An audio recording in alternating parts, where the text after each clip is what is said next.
Well, One Nation can't seem to do anything wrong at the moment. Pauline Hanson is surging in popularity, and the party is becoming a hit with defecting politicians too. And you heard this one here first. Now it's official. Cory Bernardi has joined One Nation. We tipped that at the start of the week. The former Liberal senator will run for the party at South Australia's state election next month. He says, after 6 years out of the game of politics, I've admired Pauline Hanson from afar. I've recognised she's done something that other people in this country have tried, but no one's been able to do. And now Cory Bernardi has joined forces with her. The new member of One Nation is live on the line. Cory Bernardi, good morning. Good morning, Ben. It's lovely to be with you. Welcome back. Yeah, it's good to be back, I have to say.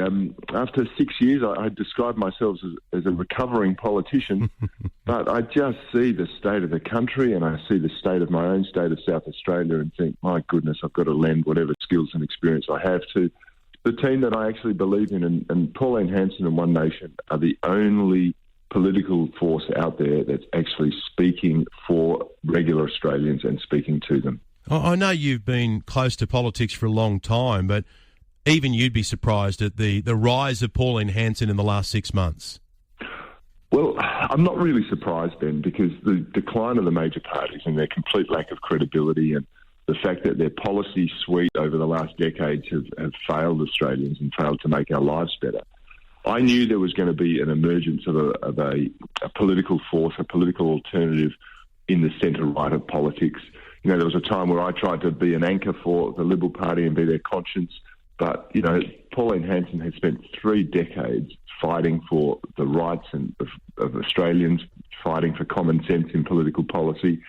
And the Australian people have realised she was right all along. So I just want to lend myself, my strengths, whatever qualities I have, whatever experience I have, towards making that a success because it's so important for Australia. She's not perfect, she's not polished, but boy, she connects with the average person. Oh, mate, I tell you now, none of us are perfect, right? And we're all, you know, have different skills and experience. But people love Pauline Hanson. When they first meet her, they just warm to her because she's just a regular person, and it shows through that she wants to do the best for the Australian people.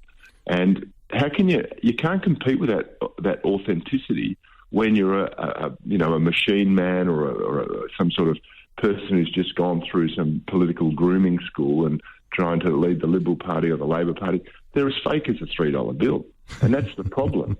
You know, so you've got real policies, common sense policies that are trying to connect with the Australian people and deliver things that are actually going to be better for them versus what I call the uni-party duopoly, who say, oh, look, let's just do this so that we can hang on to power and we'll give a sugar hit to someone. But the consequences of what they do today are going to be felt for decades ahead. And that's why our lives are no better today, because, you know, there weren't enough people backing Pauline Hanson 2 decades ago when the idiotic policies of the duopoly were setting us down this path. Cory Bernardi is our guest, One Nation's newest recruit. I want to play this to you, Cory Bernardi. Pauline Hanson has thrown a bit of a curveball.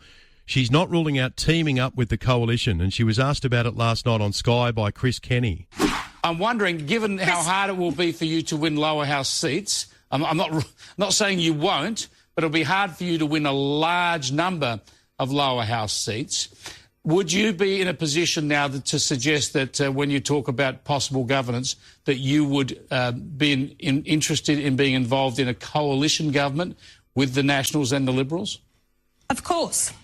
That's the only way to move forward. What do you make of that? Well, politics is the art of the possible, isn't it?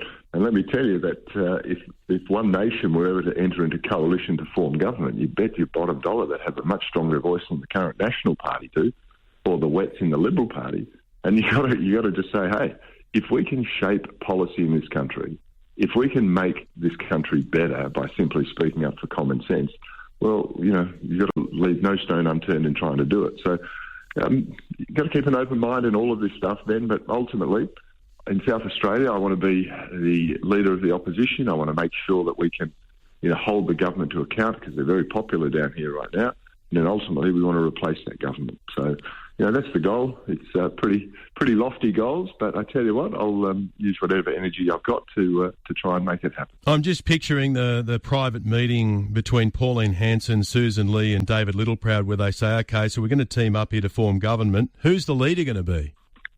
Oh, I think there's only one leader amongst that lot, and that's Pauline Hanson by a mile. The rest are just followers, doing what the machine men of the Liberal and National parties tell them. Someone said this to me the other day, Ben, and I think it rings true. The problem with politics today is that the people that are going in there are now wondering what they can get out of it rather than what they can put into it. And most of them are actually captive to some lobbyist who profits from their political experience or their political power. And this is, I think, the real decay of political credibility in this country. And, I'm happy to say Pauline Hanson and the One Nation team, we're just real people who want to get out there and make a real go of it for every Australian. Cory, I'm keen to know how this came about. Was it you reaching out to Pauline or was she chasing you? No, it works.